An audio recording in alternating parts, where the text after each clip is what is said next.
하나님은 믿음으로 믿음에 이르게 하시는 분이십니다. 그 말은 하나님은 우리에게 믿음을 주시는 분이시며 동시에 그 믿음이 자라도록 역사하시는 분이시라는 것이죠. 그런데 이 하나님을 믿는 믿음은 하나님에 대한 우리의 항복으로 시작됩니다. 무슨 말이냐면 우리가 지난 시간에 잠깐 나누었던 것처럼 하나님의 자비하심과 은혜로우심과 노하기를 더디하심과 또 풍성한 인자하심과 그 진실하심을 우리가 경험하게 될 때 우리는 하나님께 굴복하게 된다는 것입니다. 하나님의 은혜에 압도되어서 내가 죄인인 것을 인정하고 또한 그 하나님 앞에 우리가 예수님을 나의 주 나의 하나님으로 고백하는 이 항복의 역사, 그 항복과 감격이 우리 속에 믿음의 근거가 되어서 우리 안에 믿음이 생겨나는 것이죠. 그런 하나님이 복음에 나타나신 것입니다. 이 복음에 나타난 하나님의 의를 로마서 3장에서 더욱 자세하게 우리에게 설명하고 있습니다. 오늘은 그 부분을 좀 더 살펴보려고 하는데요. 이 로마서 3장에서 우리에게 소개해주고 있는 하나님의 의가 무엇인지 좀 살펴보겠습니다. 24절부터 26절을 보면 그리스도 예수 안에 있는 속량으로 말미암아 하나님의 은혜로 값없이 의롭다 하심을 얻은 자 되었느니라. 이 예수를 하나님이 그의 피로써 믿음으로 말미암는 화목제물로 세우셨으니 이는 하나님께서 길이 참으시는 중에 전에 지은 죄를 간과하심으로 자기의 의로우심을 나타내려 하심이니 곧 이때에 자기의 의로우심을 나타내사 자기도 의로우시며 또한 예수를 믿는 자를 의롭다 하려 하심이라. 지금 이 로마서 1장에서 복음에는 하나님의 의가 나타나서 이렇게 말씀하고 있잖아요. 그 복음에 나타난 하나님의 의를 지금 로마서 3장에서 이렇게 좀 자세하게 설명을 해주고 있는 것입니다. 그 복음에서 나타난 하나님의 의가 무엇입니까? 하나님은 예수를 믿는 자에게 값없이 의롭게 해 주셨다는 거예요. 이것을 우리가 신학적인 용어로 칭의라고 합니다. 우리를 의롭다고 해 주셨다는 거죠. 그리고 그렇게 예수를 믿는 자를 의롭다 하심으로 하나님도 의롭다 하심을 드러내셨습니다. 그런데 이 복음에 나타난 하나님의 의는 율법의 의와는 달라요. 이 로마서 3장 우리가 방금 읽지는 않았지만 21절을 잠깐 보겠습니다. 21절에 복음에 나타난 하나님의 의를 설명할 때 이렇게 설명을 해요. 뭐냐면 이제는 율법 외에 하나님의 한 의가 나타났으니 율법과 선지자들에게 증거를 받은 것이라 이렇게 말씀하죠. 그러니까 지금 21절에 율법 외에 복음에 하나님의 한 의가 나타났대요. 그 말은 율법의 의가 있고 율법의 의와는 다른 하나님의 의가 나타났다는 말이에요.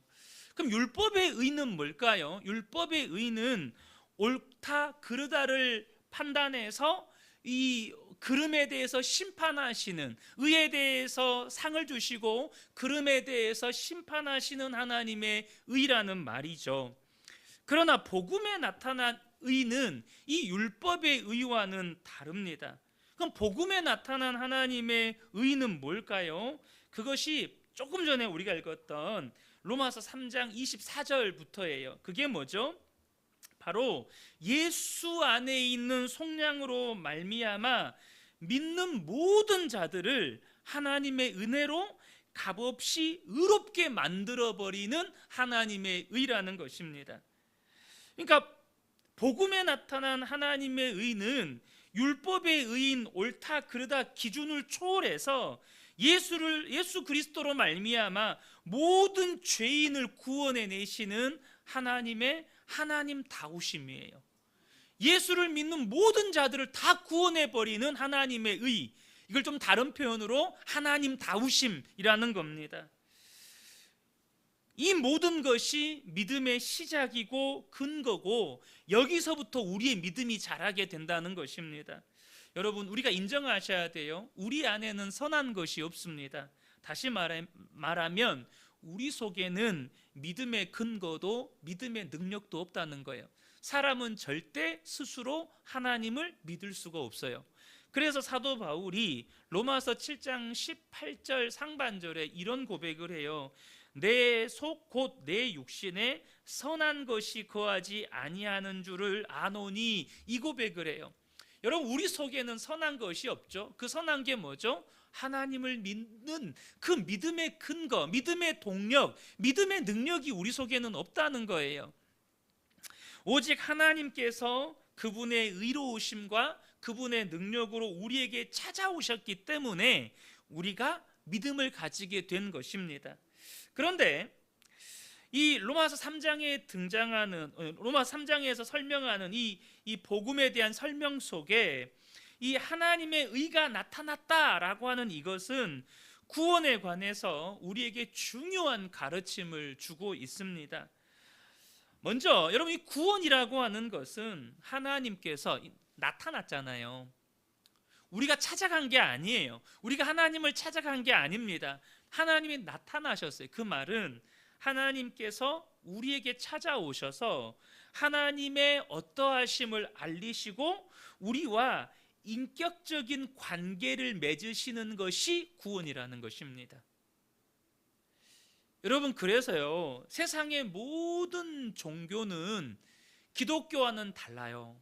세상의 모든 종교는요, 신이 인간에게 찾아오는 종교가 아니고요, 인간이 신에게 이르는 종교예요.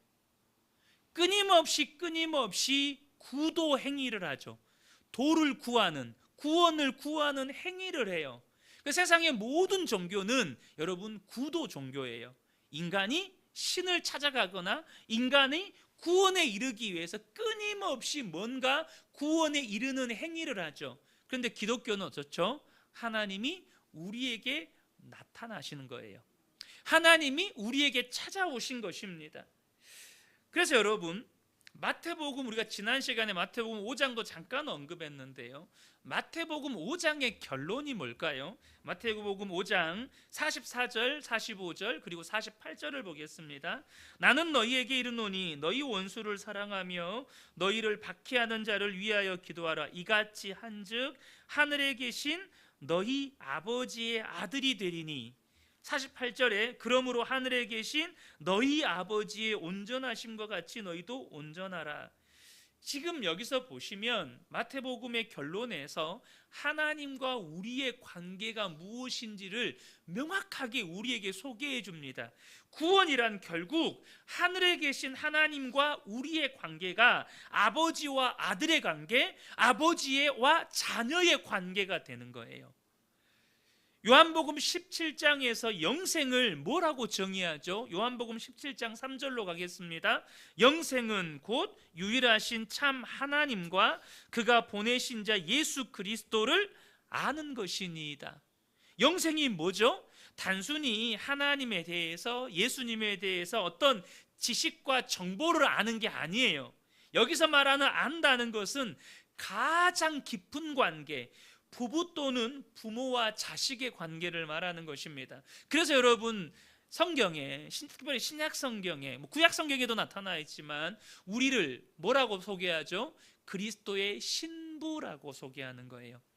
그리스도의 신부래요. 그리고 또 뭐라고 이야기하죠? 하나님의 자녀라고 성경은 이야기합니다. 영생은 단지 하나님이 어떤 분이시고 예수님이 어떤 분이신지를 아는 게 아니고, 예수님에 관해서 하나님에 관한 지식과 정보를 가지는 게 아니라 그 하나님이 나의 아버지가 되시고 예수님이 나의 주님이 되시며 예수님이 나의 신랑 되시는 가장 깊은 관계를 의미하는 것입니다.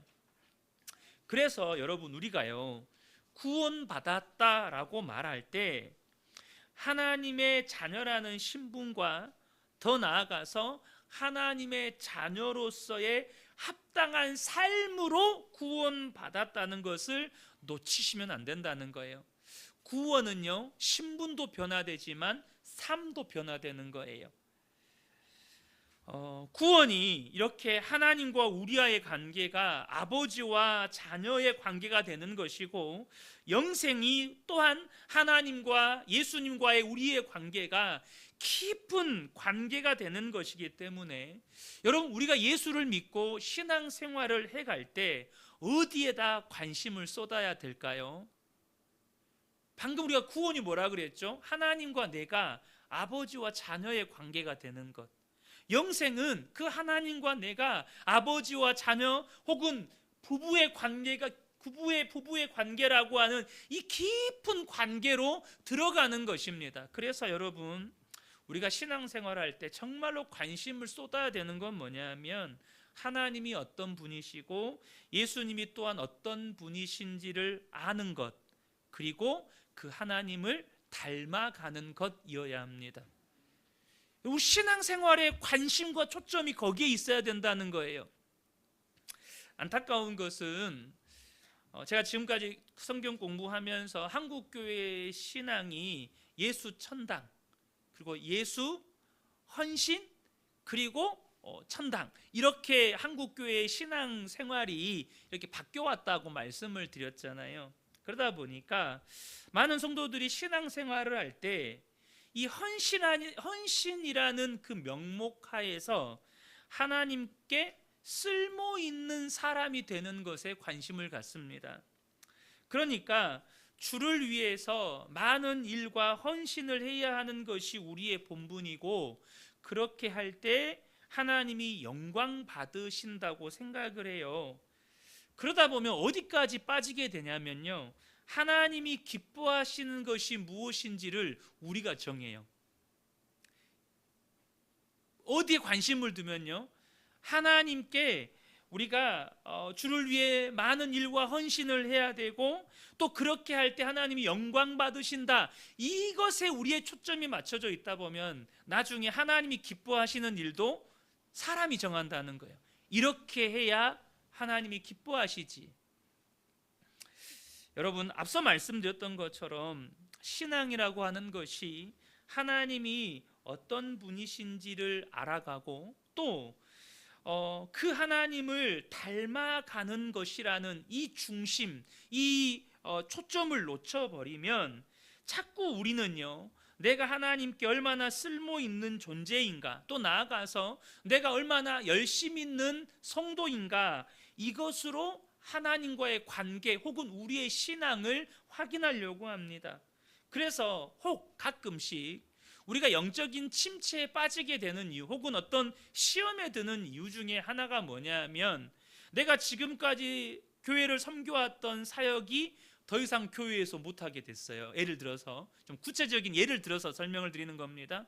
내가 10년, 20년 주일학교를 봉사해 왔는데, 예를 들어서 이제 교회에서 더 이상 주일학교 봉사를 못하게 돼버렸어요. 그러면 스스로를 어떻게 판단하는 거예요? 나는 하나님께 쓸모없는 사람인가? 또 혹은 자신 안에 어떤 그런 하나님을 향한 열정이 식어지면 하나님도 나를 외면하시지 않을까? 이렇게 영적인 침체나 슬럼프에 빠진다는 거예요. 여러분, 자꾸 내가 하나님께 쓸모 있는 사람이 되려고 하는 것, 이것은 종의 태도입니다. 무슨 말이냐면, 여러분에게 자녀가 있잖아요.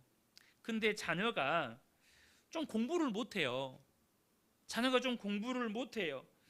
혹은 좀 능력이 없어요. 가정에도 별로 도움이 안 돼요. 정말 많은 기대 속에서 이 아이를 대학 교육까지 마쳐서 좀 세상에서 좀 성공해서 부모를 기쁘게 해줬으면 참 좋았겠는데 그러지를 못해요. 그럼 여러분 어떻게 하시겠습니까? 너는 내 자식 아니다, 호적에서 이름 파가지고 부모와 자식 관계를 끊으시겠습니까? 여러분, 그런 부모는 없습니다. 내 자식이 조금 능력이 부족해도, 내 자식이 좀 건강하지 못해도, 내 자식이 심지어 가서 사고를 치고 다녀도 그 자식은 내 자식인 거예요. 잘나도 내 자식이지만 못나도 내 자식인 거죠. 여러분, 구원은 하나님과 내가 아버지와 자녀가 되는 거예요. 내가 하나님의 종으로서 얼마나 능력 있는 사람이 되었다가 아니고 하나님의 자녀가 된 거예요. 그 말은 무슨 말? 로마서 8장 15절 16절을 보겠습니다. 15절 16절 보면 너희는 다시 무소호하는 종의 영을 받지 아니하고 양자의 영을 받았으므로 우리가 아빠 아버지라고 부르짖느니라. 성령이 친히 우리의 영과 더불어 우리가 하나님의 자녀인 것을 증언하시나니 라고 말씀합니다. 왜 구원을요? 성경은 관계라고 이야기할까요? 왜 구원은 우리가 마귀의 종에서, 죄의 종에서 하나님의 자녀가 된 이 신분이 변화되었다고 이야기하는 걸까요? 여러분, 왜 구원은 하나님과 우리와의 관계냐? 그것은 아버지가 되신 하나님께서 무슨 일이 있어도 우리를 포기하지 않으신다는 뜻이에요. 우리의 구원은 절대 취소되지 않습니다. 그래서 우리가 하나님을 닮는 구원의 완성으로 나아갈 때까지 아버지 되신 하나님께서 우리를 절대 포기하지 않으십니다. 그러니까 우리에게 주어진 구원은 하나님을 닮는 그 구원의 완성의 자리까지 약속된 구원이라는 거예요. 그래서 로마서 8장 38절 39절에서 뭐라고 말씀합니까? 내가 확신하노니 사망이나 생명이나 천사들이나 권세자들이나 현재일이나 장래일이나 능력이나 높음이나 깊음이나 다른 어떤 피조물이라도 우리를 우리 주 그리스도 예수 안에 있는 하나님의 사랑에서 끊을 수 없으리라. 이렇게 하나님의 구원을 설명하는 거예요. 하나님의 사랑을 이렇게 설명하는 거예요. 하나님이 아버지가 되어버린 사건, 우리가 하나님의 자녀가 되어버린 사건, 이것이 우리에게 주어진 구원의 사건이라는 것이죠. 이처럼 우리가 구원에 대한 성경적인 바른 이해를 가져야 우리가 예수 믿어도요 실패하잖아요. 그죠? 예수 믿어도 넘어집니다. 예수 믿어도 때로는 죄의 유혹에 넘어가서 죄도 짓습니다.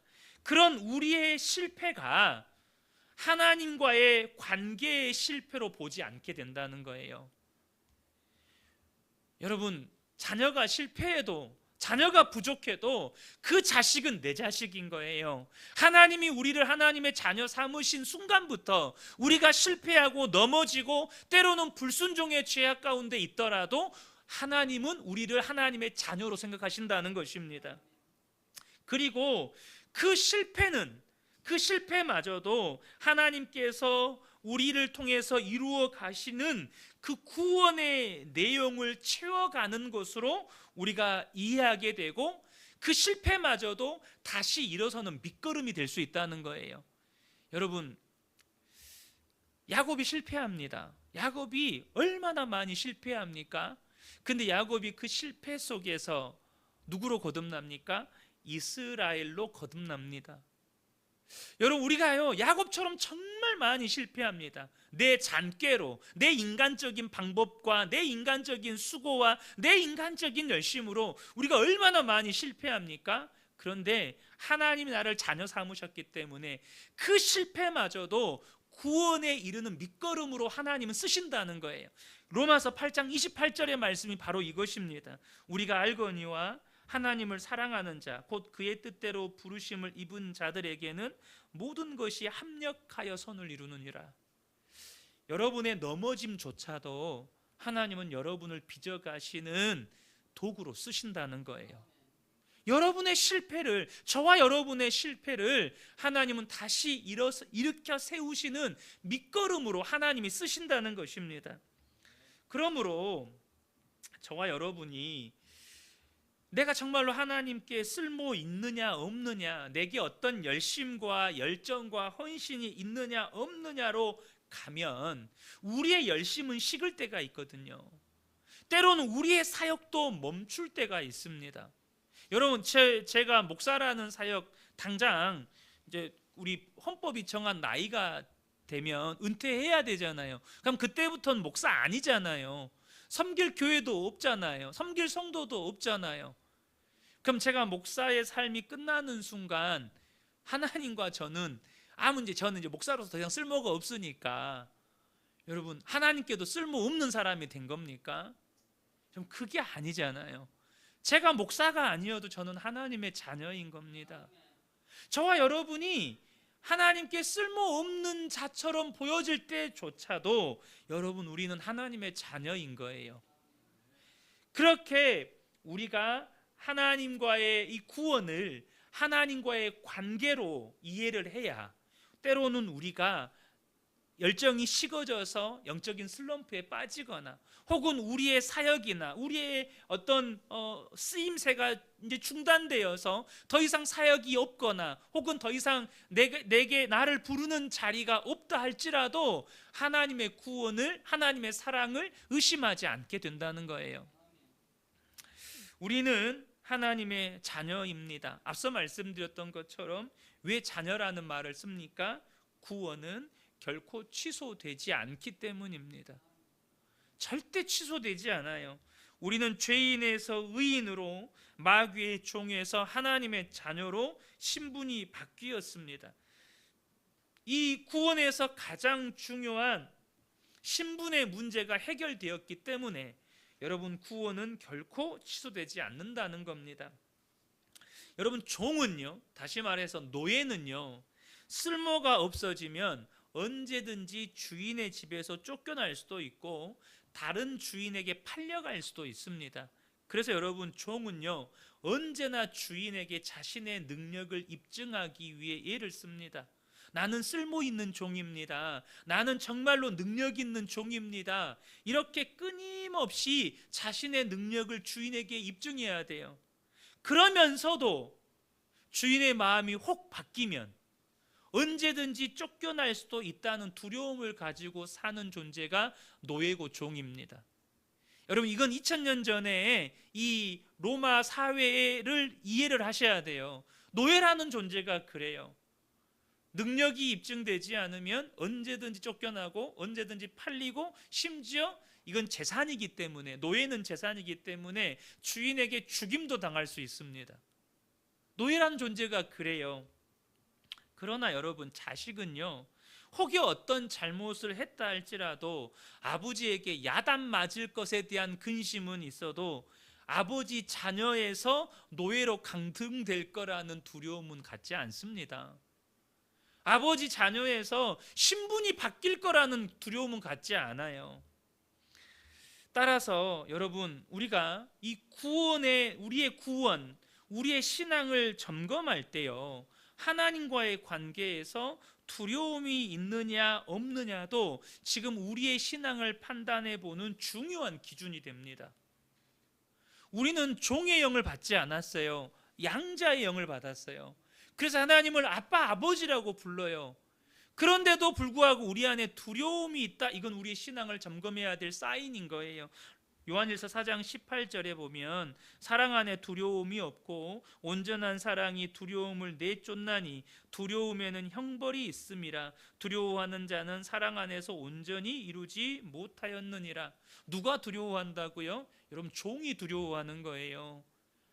아들이 아닌 존재들이 두려워하는 거예요. 그러나 사랑 안에 두려움이 없다는 말은 여러분 하나님과의 관계를요, 여러분의 실력이나 혹은 여러분의 능력이나 여러분의 헌신이나 여러분의 열심으로 확보하려고 하지 말라는 거예요. 하나님과의 관계는 하나님의 사랑으로 우리가 확보하는 거예요. 하나님의 지극한 사랑으로 우리를 하나님의 자녀로 확보하셨습니다. 그런데 우리가 그 변함없는, 절대 변하지 않는, 절대 취소되지 않는 이 하나님의 사랑을 도대체 뭘로 확인하죠? 요즘에는 사랑을 여러분 의심하기도 하잖아요. 연애할 때 서로의 사랑을 의심하기도 하잖아요. 그런데 도대체 우리는 그 하나님의 사랑을 무엇으로 확인하는 겁니까? 이 하나님의 변함없는 사랑 때문에 나는 하나님의 자녀라는 사실을 도대체 뭘로 확인하는 거죠? 바로 십자가입니다.